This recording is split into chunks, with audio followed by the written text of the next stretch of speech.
Hi, everyone. Welcome. I'm going to give us just 1 second while people get settled in and all set up, and then we're going to go ahead and get started. Thank you all so much for joining us this evening for our first full Women for Girls speaker. My name is Betsy Kelder, and I'm the Executive Director of Invest in Girls, a program of the Council for Economic Education. Since most of you are participants or alumni in our programs, I know you know that our mission is to usher in the first generation of financially literate girls. We're working to change the way that girls interact with money and expose you to careers in the finance industry with the hopes that you'll become interested in working in the field. Women are dramatically underrepresented in finance and lack confidence in matters of managing money. We want to see transformational change, and we're working to make that happen. Part of what we know is that when we see role models who look like us, we're better able to envision ourselves in those roles. This and the founding principle of IIG being an organization of women for girls led us to create the Women for Girls Speaker Series, an opportunity to bring executive level women from major corporations to our girls to talk about their careers, lives, and learnings. With that, I'm pleased to introduce you to Jill Streit, the CFO of Pentagon Federal Credit Union. Jill joined the firm this past winter after a nationwide search. Most recently, before that, Jill was the CFO and Treasurer, Executive Vice President at TIAA Bank. I'm going to let Jill tell you more about herself. I'm so appreciative of Jill's time as well as hers and PenFed support of IIG and the Council for Economic Education. Jill, thank you so much, and over to you.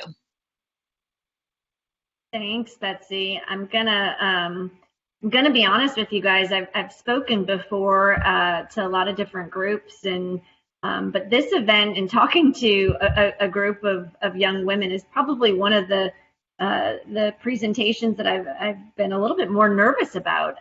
So I think it's maybe because I have a teenage daughter and I know how critical she is and can be of me. So I'm hopeful that you guys will take it easy on me. But when Betsy approached, I think, Kathy Ann Frank or came up with the idea of the speaker series, Kathy Ann Frank, who's a colleague of mine that I work with at PenFed, asked if I would be willing or interested in participating in this. And I was so excited to say yes. And that was before I even really had any idea of all the phenomenal work that Invest in Girls is doing. And so I just want to say thank you for taking your time and investing these next several minutes together with us and learning a little bit about me and my journey.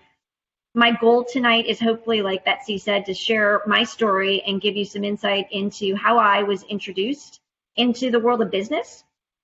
More specifically, how I started in finance, some of the challenges that I faced and still face because I'm a woman in finance, and then what it's like to be a working mom who happens to be a CFO. I usually go through and have gone and participated in lots of different training.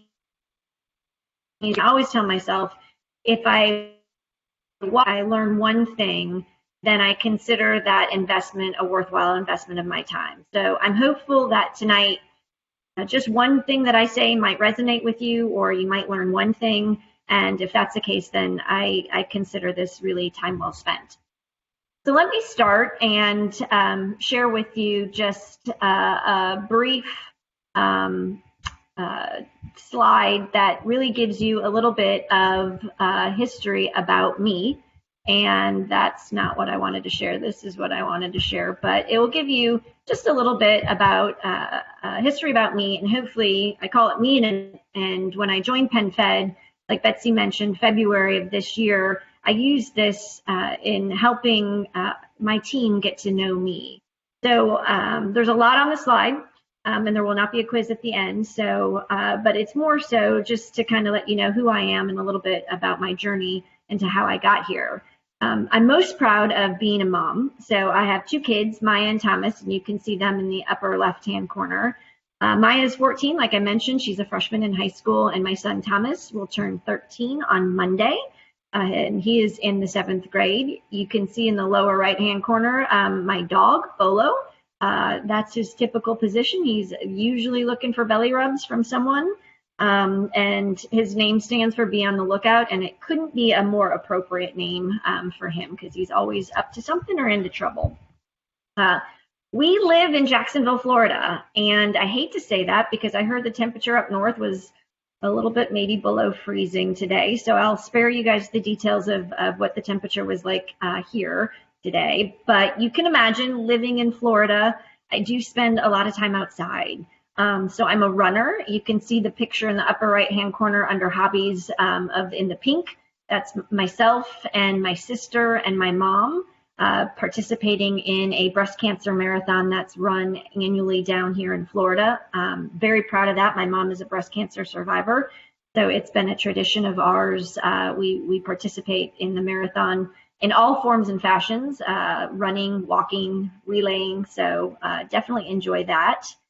And I get out and I do golf. You can barely see me in the picture in the upper right-hand corner. I think the sand that I'm standing in is much larger than me, but that is me. So I try to golf as well.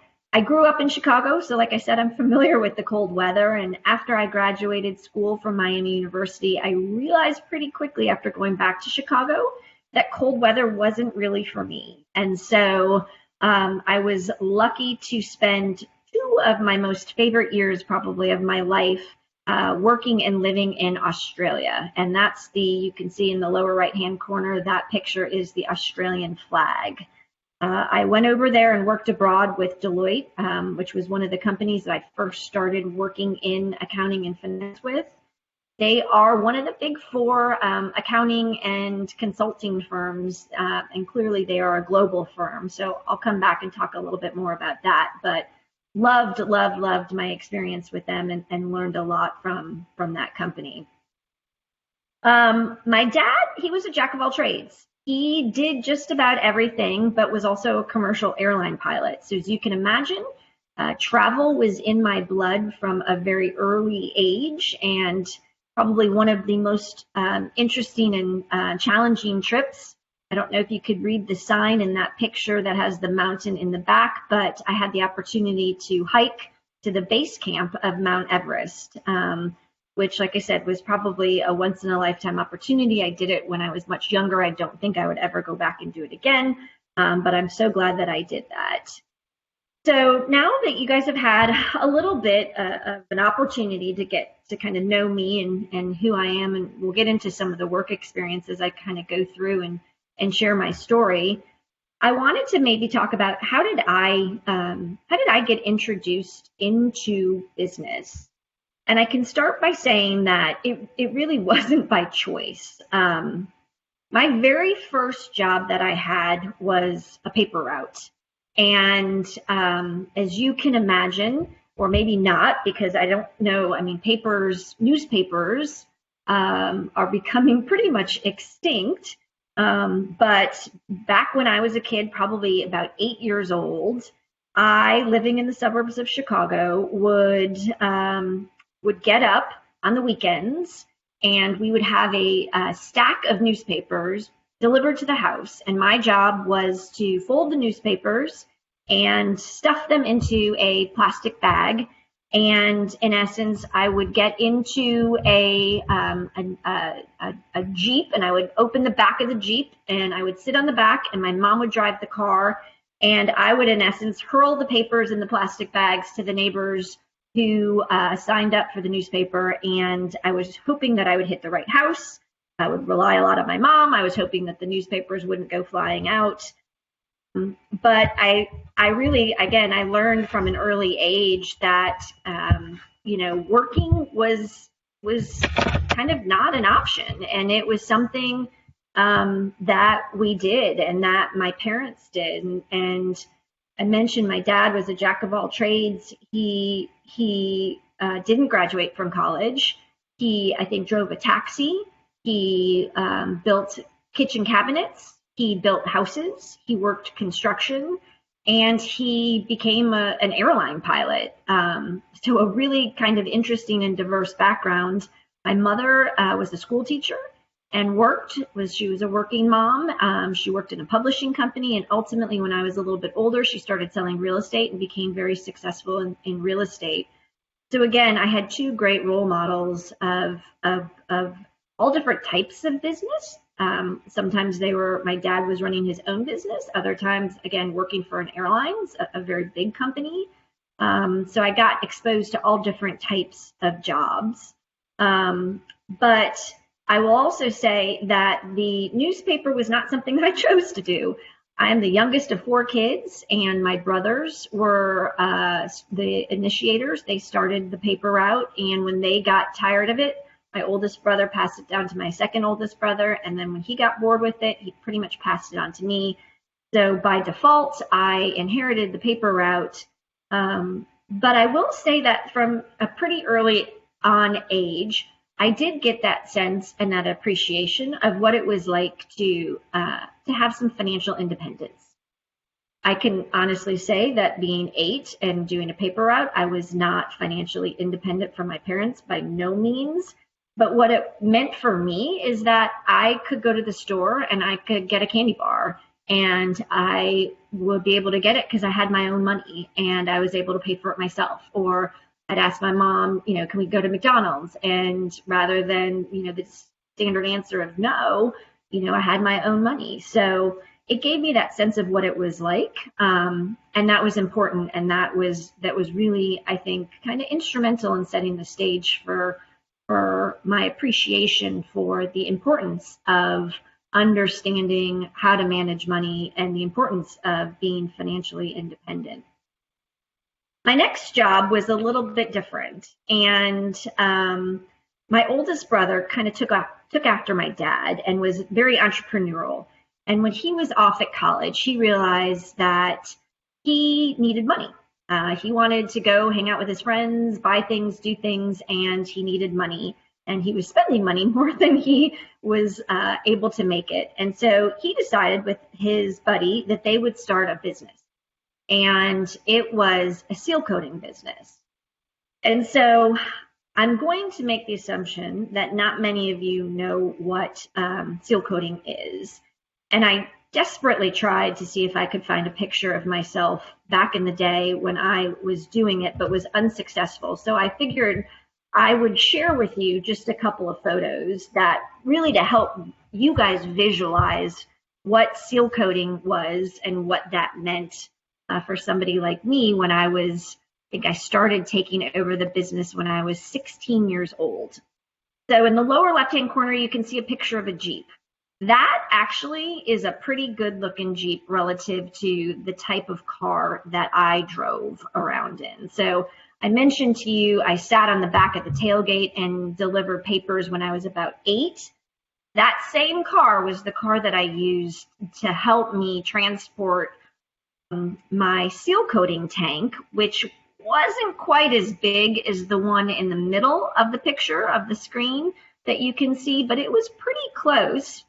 And what I did is I pulled a 100-gallon tank of tar, in essence, on a trailer that was attached to my Jeep that literally, I think, had holes in the back seat of the floor. It would not be deemed safe by any stretch of the imagination to be driving in today's day and age. And ultimately, what you did is you look at the picture on the right, you can see that big squeegee. I would lay the tar out on asphalt, and I would take a squeegee that was about the size of that squeegee in the picture, and I would spread it out on people's driveways. And so ultimately what it did is it would protect somebody's asphalt driveway and help it from cracking. And ultimately, a lot of times people did it is because it made it look nicer. The one difference in the picture that I'm showing you on the right-hand side is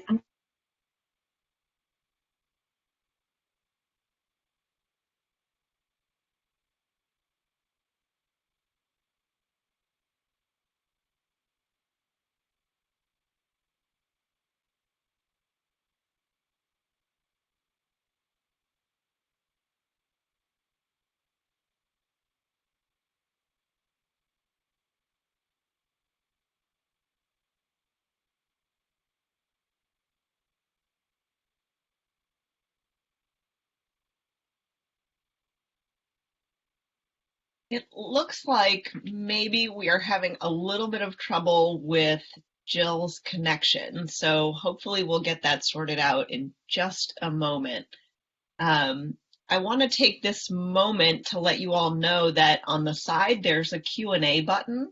If you do have questions that you'd like to ask Jill once we get her back on, um, that is a great place to put them, and we will have some time at the end to ask her questions. Wondering if she's restarting her computer. PenFed folks, do you have a message from her? Not yet, Betsy, but I'm trying to reach her right now. Okay, Thank you. great. Thank you so much. Well, this is what happens sometimes when you go virtual. I bet all of you who have been on Zoom classes and Google Meets and things like that are getting used to these sorts of technical challenges that just seem to keep popping up. We checked this the other day, but you never know. So I'm so glad to see so many of you here. I hope that you're all enjoying your time in the IIG program. There are so many opportunities for you to be involved with the work that we're doing that I really just welcome you're all being involved. I know many of you are in the program where we come to your classroom virtually these days, and we teach you some of the core concepts of financial literacy. The great news is the learning doesn't have to end there.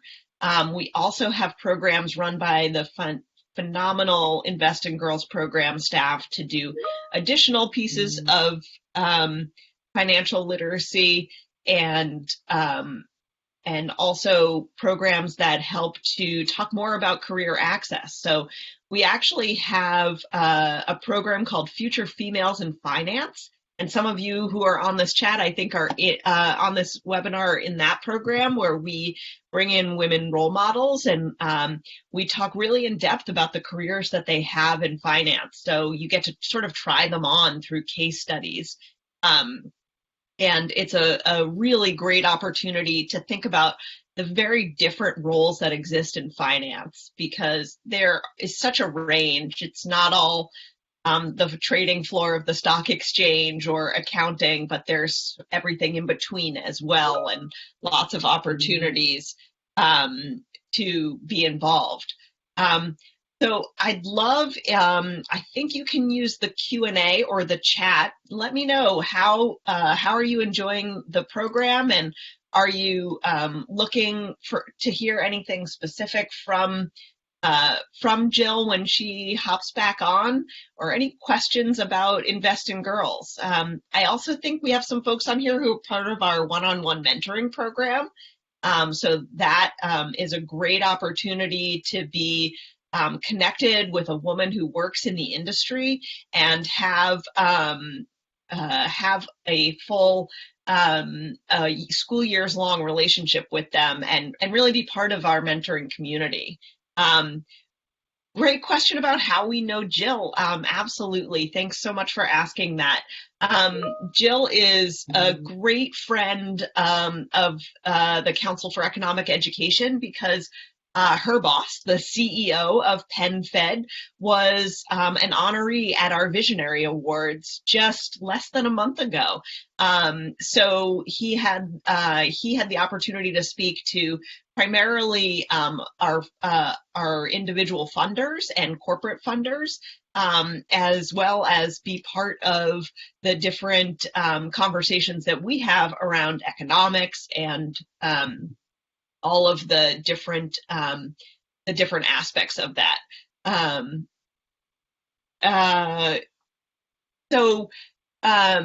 Some additional things that I would love to tell you about. We are part of the Council for Economic Education, And I bet not many of you actually think about what we teach in financial education as being about economics, but economics is really about decision making. And I'd like to believe that within what we're teaching you, we're really teaching you about how to make smart and informed and wise economic decisions. Um, so, um, sorry, I'm just checking in to see if we have connection with Jill again. Um, Hi, Betsy. This is Chris. Yeah, sorry, I'm still trying to reach her. Hopefully everything's okay, but still waiting to hear back. okay, great. Thanks so much, Chris. Appreciate your letting us know. Um, our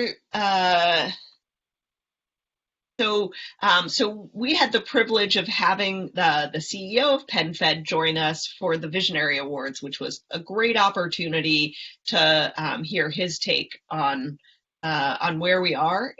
It's such a fascinating time to be part of the economy. I'd love for you to put in the Q&A or the chat. Tell me, why are you part of Invest in Girls? What's exciting and interesting about our program for you?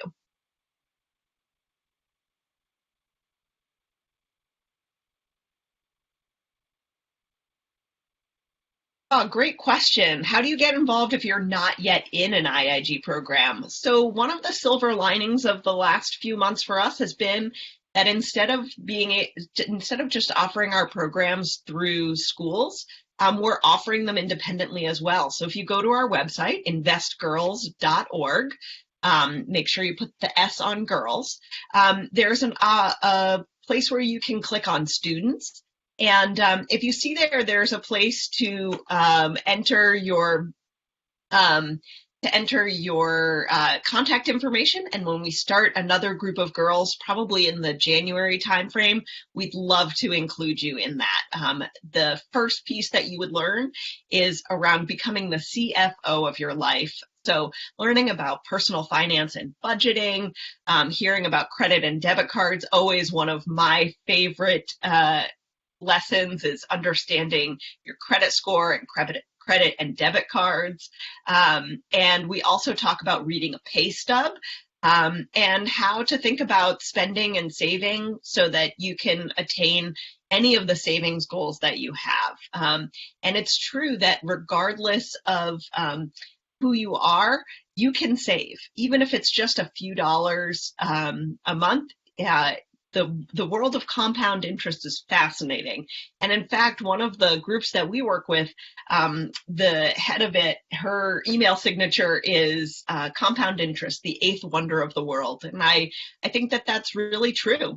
A great question for Jill when she comes back to hear about if she's ever felt discouraged because finance it has quite a bit of math in it at times, and she's, quote unquote, a girl. So what kind of student was she, and did that matter later on? I think it would also be great to know sort of what she sees for herself moving forward, and how she other than doing things like this, is able to really mentor and be a role model for women and girls right now. Other questions that you are wondering about? Maybe you have a finance question. We can do our best to answer those for you as well. But I think we'll give this a couple more minutes, and hopefully we'll hear back from Jill real soon.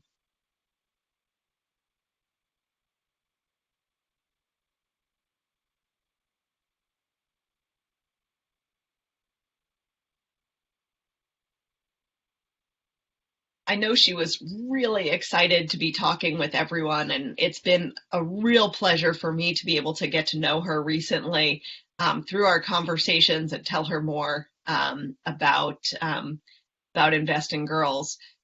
Tell me in the Q&A where are people from that have joined us today? She's in Jacksonville. I myself am in the Boston area, where I can tell you it is much colder than it is in Florida. I'm into my puffy coat and wearing my new winter hat. Where are all of you?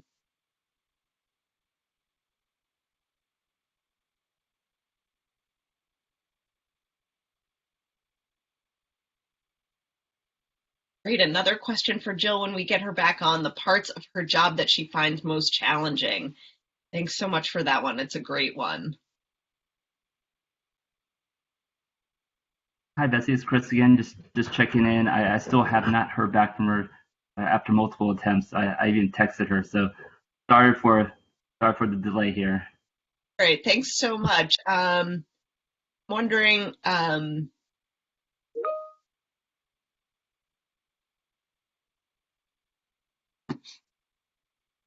you know what? Let's do this. I have a few of my staff who are attendees here, and I'm gonna go ahead and put them on the spot.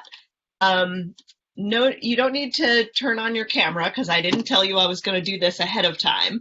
But I would love to spend a little bit of time talking and trying to tell you a little bit more about our program and what we do. So, um, um, so Crystal, do you want to see if we can get you to Chris or Brian?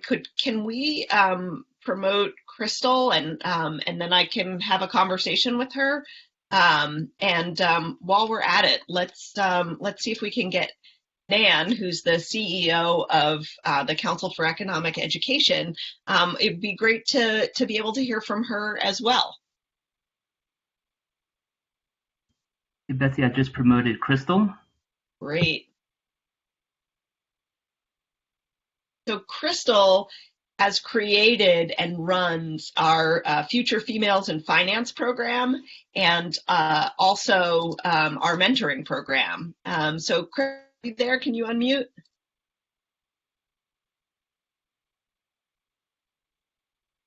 See if we can get her.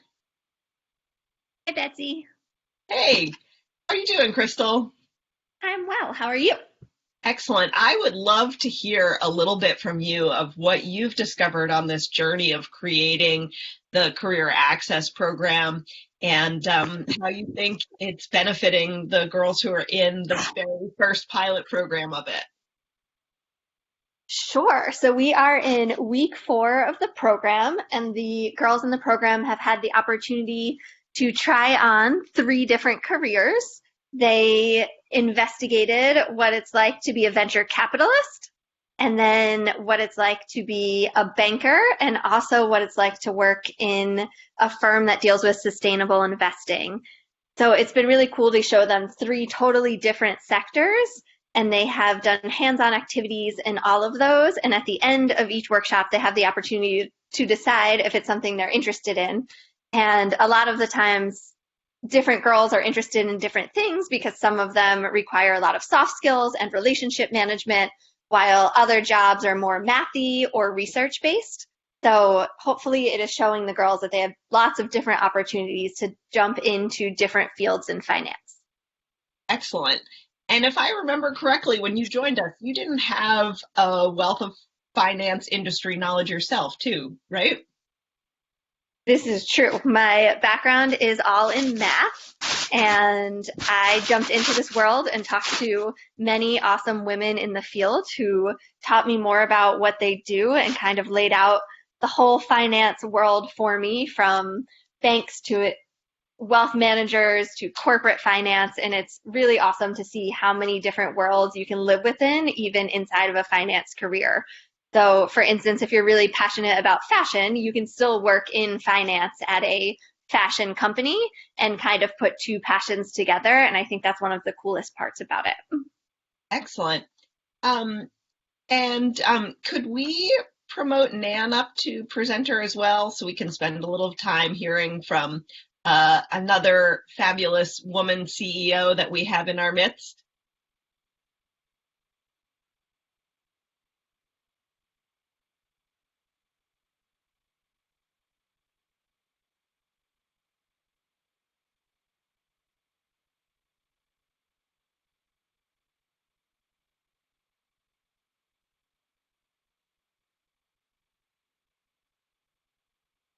So great question. Do IIG groups meet virtually now? We do. And we meet both through school programs. So we have a set of schools that we work directly with, and they welcome us in now through their virtual offerings, but we also hopefully, we know one day we'll be back in the classroom with them. And then we offer our own programs as well. So if you're interested in being part of one of our programs, you can actually go on our website and sign up. And when we start our next group, we'll include you in that and hope that you can be part of it. And I think we have Nan now. Nan, love to spend a little bit of time hearing from you. You've had a fantastic career and been an excellent CEO. Tell us a little bit more, and if you're able to, go ahead and turn on your camera, but no pressure because I'm putting you on the spot. I'm working on the camera, but can you hear me? Yes, absolutely. Excellent. So you can't see me. I don't look like Jill, but I've also been trekking in Nepal. My mom was also a teacher, and I also studied math. So I'm probably not as good as finance as she is, but I can pretend for now. And I love being on with all my math buddies like Crystal. So what would be interesting, Betsy, for me to talk about? Yeah, why don't you tell us a little bit about your career path as well? You've done some really interesting work, and as far as I'm concerned, are part of a great organization that does really important and interesting work now. How did you get here? This, the nonprofit sector isn't where you started. No, I love math. And I was really lucky that my dad really liked talking to me about money when I was growing up. My parents grew up in the Depression, and I ended up in a career in business for many years. I was a management consultant, which requires a lot of the same skills as a lot of different financial careers do. And I always really loved education. And I had a chance to actually work for an education organization as part of my consulting work, and decided I wanted to go deeper.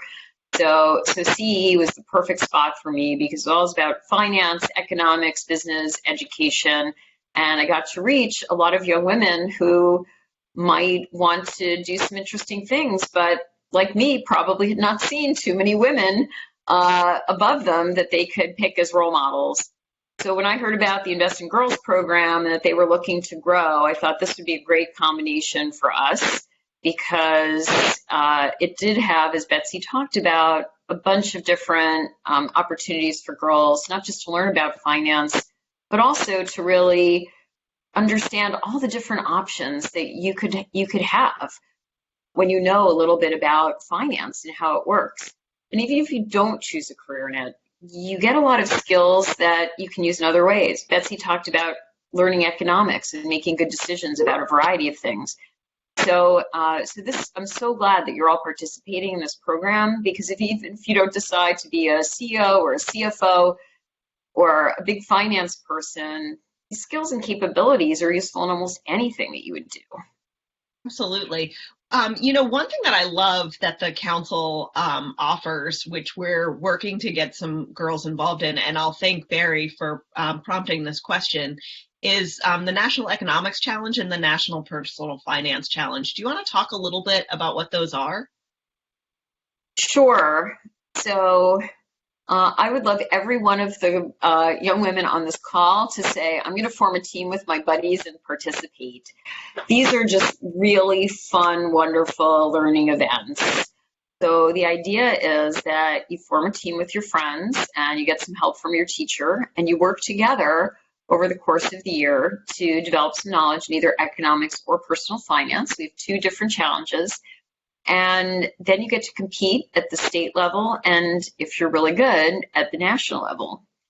And what happens at the national level is really fun. In one of the challenges, we actually have a quiz bowl competition, which was a real nail biter last year. But in both competitions, we have a critical thinking round. And this has become a fan favorite for all of the students and all of the teachers. What we do is, just like in business school and in real business settings, you get a problem to solve. and you work with your team over a pretty short amount of time, and then you have to present your solution or potential solutions to a team of pretty interesting judges, people who are bankers, who are economists, who are in business, who are investors. And you get to talk to them. It's sort of like Shark Tank, but a lot less pressure, and the judges are a lot nicer. They really are. So those competitions are really great. Last year, the case study was about a family. This was for the Personal Finance Challenge. It was about a Hispanic family who were. I'm sorry, Chris. Do you need to interrupt? Do you need to come in? It didn't mean to hit unmute. But since I have unmuted myself, just wanted to know I have a hold of Jill, and we're trying to resolve her the technical issue right now. So hopefully she'll be back on in 30 seconds. Thanks so much. Well, I'm going to finish up on the Personal Finance Challenge because we're going to send you information about this afterwards and help one of our managers who's really trying to get more girls into the Personal Finance Challenge. We need to get to 50% participation. We're like at 40 something. So you can actually make a difference by participating and help us all make our numbers. But the case study was really fascinating last year. It was about a Hispanic family that we're trying to sort out all of the things that we all are trying to sort out. How do I send my kids to college? How do I afford the things that I need every day? How do I buy a home? How do I balance work and family and jobs and transportation and timing? Of managing all sorts of different aspects of family life. So the students did a fabulous job. The winning team was fantastic, and it was a hard-fought battle, I must say. So I hope you'll all get engaged. And we had some really great judges for these challenges. Great business people. Karen Feinerman, who's a reporter on CNBC. We've had other CNBC reporters, and we've also had an economist who runs one of the Federal Reserve banks was one of our hosts. So it's a great chance to see some really outstanding women in the field because we always try to get a lot of women judges. So I hope you're psyched to continue with the Invest in Girls program and to get involved in one of the challenges. Great. Thanks so much for giving us all of that information, Nan. And yeah, we will definitely follow up with everyone and let you know more about the challenges and how you can get involved. Any other words of advice that you would have in these last couple of moments while we're hoping to get Jill back on, Nan? Anything? I know you've learned a lot of great lessons in your career that we hear about. So I'd love to be able to share some of that. Well, my dad always told me that the best way to move ahead was to do the job that you have really well and always look for opportunities to help. And that has certainly served me well. And he was also a chatter, so he just talked to people. He always talked to people. He had lunch with people.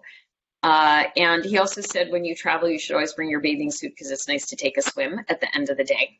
That was before every hotel had a health club. So that was his most important piece of advice. I always carry a swimsuit when I love travel. that. That's a great one. And I see Jill now in our attendees. So I'm thinking, Chris, are we able to bring her up into the presenters? I think so. I see her on as an attendee. I'm going to promote her right now. Hopefully we're not in business.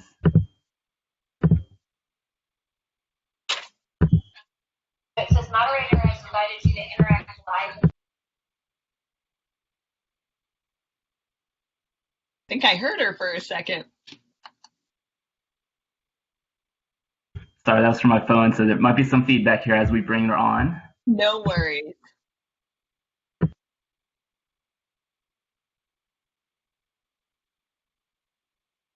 Welcome back, Jill. I'm back. Excellent. Yay. Can you all hear me and see me? That's from my phone, so there might be some feedback here as we bring her on. No worries. I'm here. Can you hear me and see me? We sure can. Oh man, I was on Welcome a roll. back, Jill. I'm back. Excellent. Yay. You guys are gonna have to Can give you all hear me? See me? No worries. Here, can you hear me? Oh, Oh man, I was on a roll. oh, and now I see Nan. Hi, Nan. Hi, everybody. Jill, you need to come back because I'm running out of things to riff on. All right. Here, can you hear me? Happy to be back, and I might Oh, just. Oh man, I was on a roll. Oh, and now I see. Hi, Nan. Hi, everybody. Jill, you need to come back. Riff on.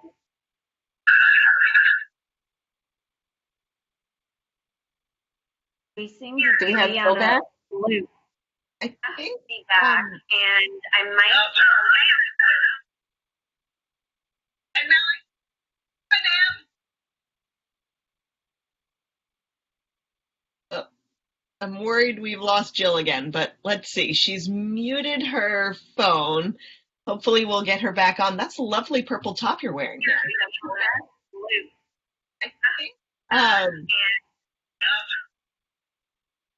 Here, I'm just hearing myself repeat on the same thing over and over. So can you guys all hear me? Can you give me a thumbs up maybe I'm if you worried can hear we've me? lost Jill again, but let's see. She's Okay. muted her And phone. I'm going to Hopefully we'll get her assume back that on. That's you're a just lovely purple hearing top me you're and wearing. only my computer is hearing myself on the loop. So as long as you guys can hear me okay, On the same I'm thing going to keep over and talking. over. So can you guys all hear me? Thumbs up, maybe. If you can. Okay. Okay. Perfect. And I'm So going I to think assume where that still coding? If you want to go ahead and, it sounds like maybe you have another device connected because we're hearing kind of two voices.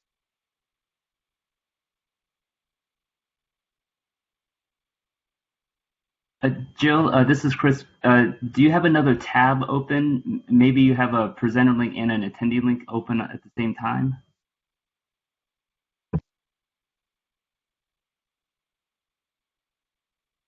Hopefully that will help. I just saw her drop off the attendee list. Right. Hey, Betsy. There was a question here about what can girls do if they want to get involved in the program, or if they have friends who want to get involved. How can they get connected to you and the program team? Yeah, absolutely. Please spend some time on investgirls.org. It's got lots of great information about the programs that we offer, and there's a section for students that allows you to sign up for the programming that's of interest to you. And when we start a new group, which will likely happen in January or shortly thereafter, then we will invite you to be part of that with us, and we'll be really excited to welcome you into our community and start to learn about important pieces, the basics of investing and the stock market. Thinking about, though it's far away for a lot of you, retirement and how you think about that early on. I remember one of the best pieces of financial advice that I got when I graduated from college was you can never make up your savings in the first 5 years out of college because of that beautiful thing, compound interest. So I was very diligent in those first years to do as much saving into my retirement accounts as I could, even though it seemed like a total pipe dream to get to retirement. So, Jill, do you want to try? What? Go ahead, Nan. Is Jill there? Yep. What's this? Yes, we can hear you. Okay, and one of me, which is also a nice thing because I kept hearing myself and it was really concerning. I'm certain you guys don't want to hear me talk twice, and especially on repeat of the same thing I'm going through. So real quick, I think I dropped off probably right around in the seal coating stage of my journey to becoming a CFO. And I am going to try and take y'all through really an abbreviated kind of timeline from that, but apologize if I'm repeating, so I won't go through the gory details of my seal coating experience. But again, to me, the biggest thing that came out of that is how you deal with adversity and really knocking on someone's door and getting that skeptical look and that response of, what are you doing? This doesn't make sense. You're doing something. You don't fit the mold of what I would expect somebody to be laying tar on my blacktop driveway would look like, or what you would be, or the fact that you're a female. And quite honestly, that's something that skepticism and that that feedback was something that's probably carried through with me throughout my career. And just this undercurrent of what being a woman, what would have back then, especially in 1995 when I started my career in accounting with Deloitte, was predominantly a male-dominated profession. And so for me, it was really making sure that I had to prove myself. I had to work just as hard to do something to kind of overcome and influence and persuade people's opinions of me and what they think I could or could not do. So that kind of gets into, really, from my perspective, I think the seal coating business was taught me about how I became interested in business, but I referenced a career in, or how I started my career in finance is with Deloitte. And really, it was my mom. I give my credit to my mom, who I'm the youngest of four, was trying to convince one of my siblings to become an actuary. Going to be honest, I had no idea what that meant. And after 8 years of hearing her relentlessly try to convince a brother or sister of mine to do it, I said, fine, I'll do it. I was taking an accounting class at the time. And I'm like, accounting, actuarial, they're probably the same thing, close enough, right? They sound alike. And I decided to go to school and go to school and major in accounting. But I knew I was business oriented. I knew I liked math. I knew I didn't like writing. I didn't like science. I liked solving problems. I liked answering questions, kind of getting to the bottom of things. And math and accounting seemed to kind of align to those interests. So I had no idea, though, what I was getting into. And again, thanks to my mom, full credit to her, decided and encouraged me to get an internship. And for me, it was like, sure, why not? Try before you buy, right? I can figure out what the heck this really even means. Like, what do I do on a day-to-day basis? What would my life be like if I became an accountant? I know I had kind of predisposed ideas of what an accountant was, and I was thinking, I don't think this is for me, but let me try it. And what I realized really quickly in working with Deloitte is that it's not something that is just sitting behind a desk and entering numbers or debits and credits. It's so much more than that. And I was exposed to really working with clients and advising them and helping them make sure that their financial statements, their books, their records were accurate. And so I joined Deloitte, and I was an auditor. And so that suited me nicely because I was kind of questioned. I like to question. I like to get to the bottom of things. And really what my job was, especially early on in my career, was following the trail, asking questions, and making sure there was support so that I could see and make sure and validate that what they were reporting on was true, was accurate, it was recorded in the right time, and there was nothing wrong. There were no major errors.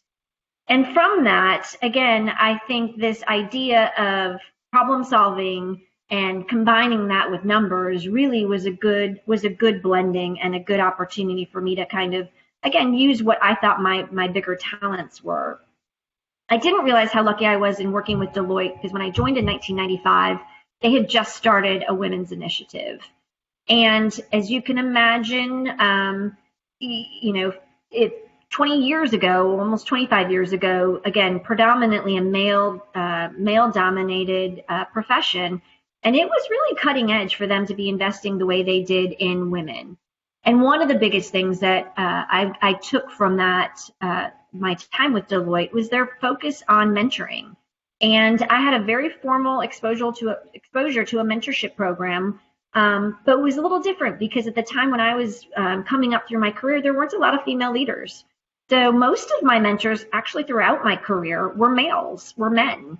But what I realized in the professional sense, but what I realized is that mentors come in all shapes and sizes. And I think probably one of my biggest mentors is my mom. And my girlfriends, my college roommates. I still talk to them today, ask them advice about, not just things that are business, but there's so much of an intersection between just everyday interaction and how we work with and talk to and communicate with others, that regardless of what job you do is such an important skill. So they're probably some of my biggest mentors. But again, in hindsight, reflecting back, Deloitte was phenomenal and really ahead of their time in investing in and making sure that they focused on just what Invest in Girls is making sure we've got, and they were cultivating women leaders, no different than what Invest in Girls is trying to do in cultivating financially literate females. So really important lesson that, again, I don't think I had a full appreciation from back then, which kind of leads me on into the next topic of what just some of the challenges of being a woman.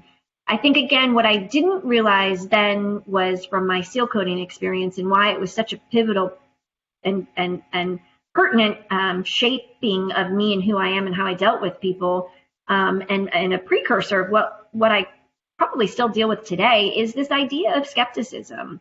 I always felt like I had an awareness that I needed to work twice as hard or really make sure I did a good job because there was a difference in expectation. I think there was this undercurrent of skepticism between what a woman could do versus what a man could do. And thankfully, I'm a competitive person. And so I took on that challenge head on. But it's interesting, too, when I think about it, I don't know that that's very much different from my male counterparts. But what I think is different is the sensitivity and the awareness that I had as a female versus I think that they probably had as in the majority of that my male counterparts felt. So that's something that's kind of stayed with me throughout my career. And I think, again, I look at it as an opportunity to really demonstrate what I can do and more of a challenge to prove people wrong. But I will say that even as recent as a couple of months ago, while we've made a lot of progress in, I think, advancing and promoting women into leadership roles in finance and in many other industries, I think there's still a lot of opportunity still to do more. And I'll just share a real quick story that kind of gives you an idea of something that happened a couple of months ago. I was participating in a work lunch. I am new to the company, like Betsy mentioned in the beginning, so I haven't met this client, and there was a couple of them, and we were having lunch in the office, and I was the first PenFed employee to enter. And the gentleman who was our client introduced himself to me, and I said, "Hi, nice to meet you. My name's Jill Streit." And he said, "Oh, are you the executive assistant?" And I looked at him and I thought, "Dear God, no, that's way too hard of a job. I could never do that job." But then I stopped and I said, "No, I'm the CFO." But it's a story like that is just, I think, speaks to, still there's biases out there. And I think preconceived notions about women and what their roles are and what they can do. And it's funny because I didn't, like I said, my reaction was just like, "Oh no, I could never do that. That's way too hard of a job." But I think a lot of it's how you respond to diversity and to challenges that helps, I think, shape how you move forward in your career. And to me, that was an example of, get to know me, and I got to know the client. And really, I think we, by the end of the meeting, had a great mutual respect for each other. So while there's a lot that's been done, I think there is still a lot more to do. And so with that being said, I'll kind of kick into my last topic of what is it like to be a CFO. And if a picture's worth 1,000 words, I'm hoping that technology gods are favorable to us, and they let me share real quickly a video that I think really kind of aligns nicely to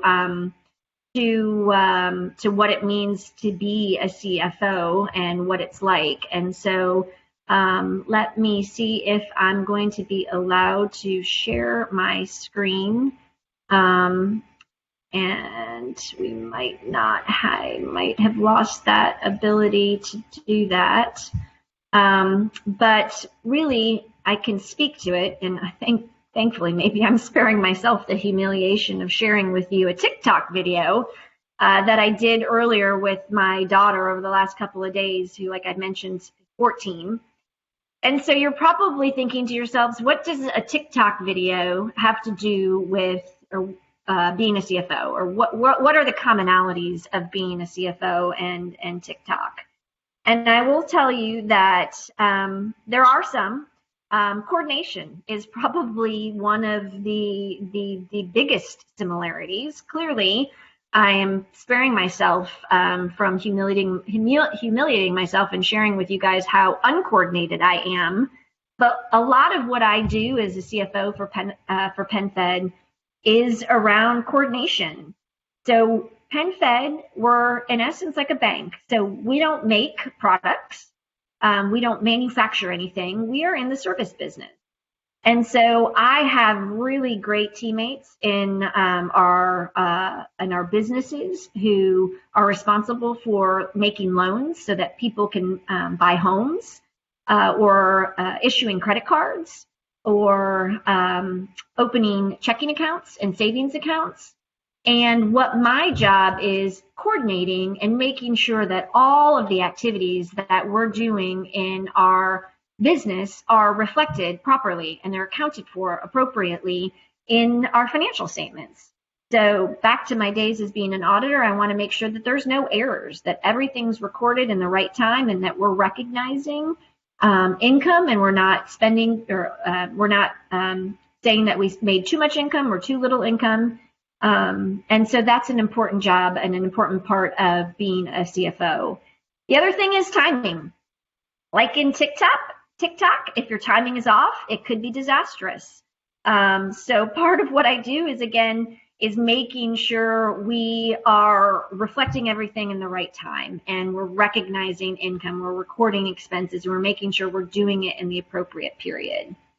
Believe it or not, risk management is a commonality between TikTok and being a CFO.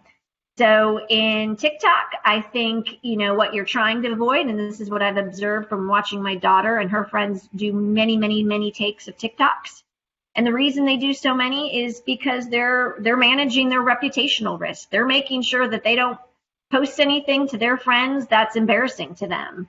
So while I am responsible for reputational risk as a CFO, I'm more probably so responsible for managing all of our financial risks.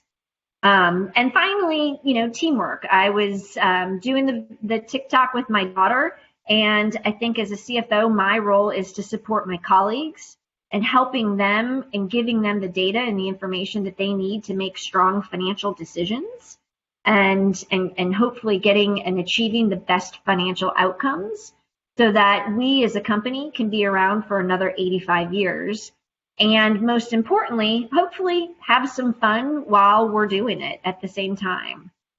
So with that being said, and despite some of the technological challenges, I'm going to kick it back and see, Betsy, if there are any questions or anything that I can answer.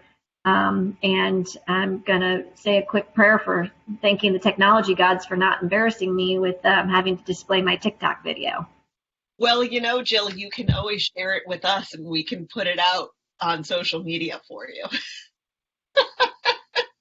That's the beauty. Yeah. Or not. Thanks. Thanks for that, Betsy. I'll have to think about that one. No, we'll keep that aside. We'll save it for another presentation.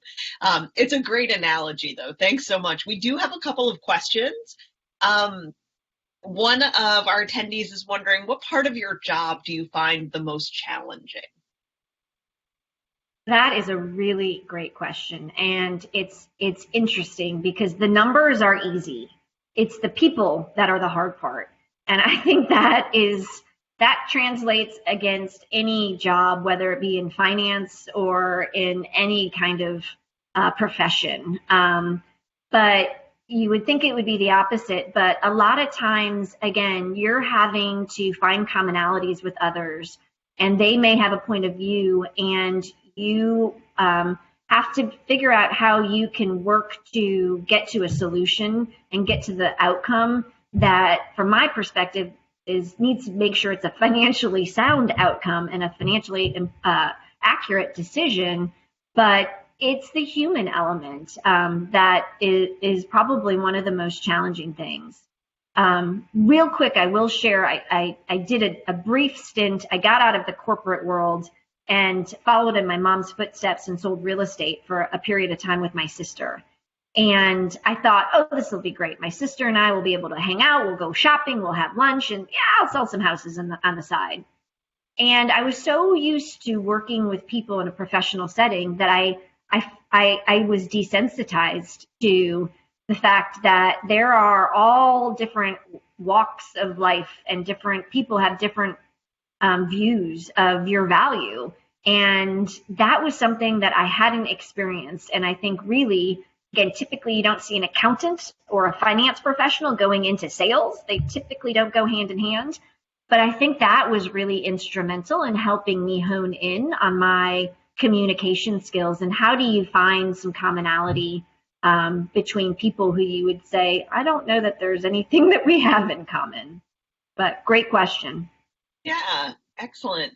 And then another person asks, we'd love to hear if you've ever felt discouraged in your classes, being a girl in math classes. We know what sort of challenges that presents, and just in general, what kind of student were you, and did that matter?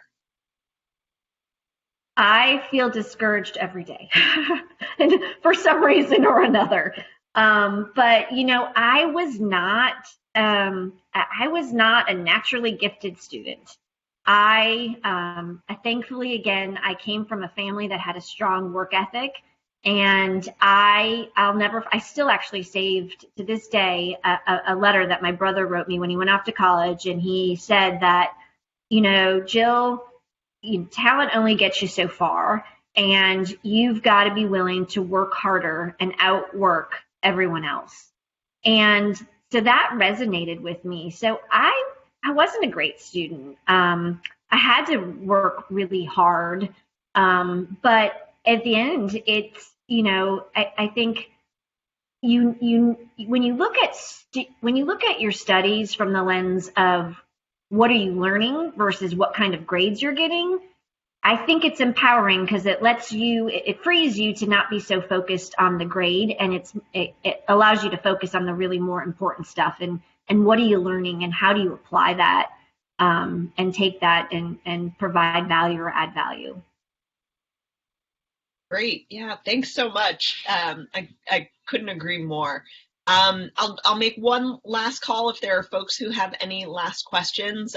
Appreciate everyone staying with us for those couple of minutes, and I'm so glad we were able to get you back on the screen, Jill. Thank you so much for taking the time. Great. Well, again, thank you so much for being part of our Women for Girls speaker series. This has been such a pleasure, not just tonight, but also the other conversations that you and I have had, and I look forward to maintaining our connection and growing our partnership together.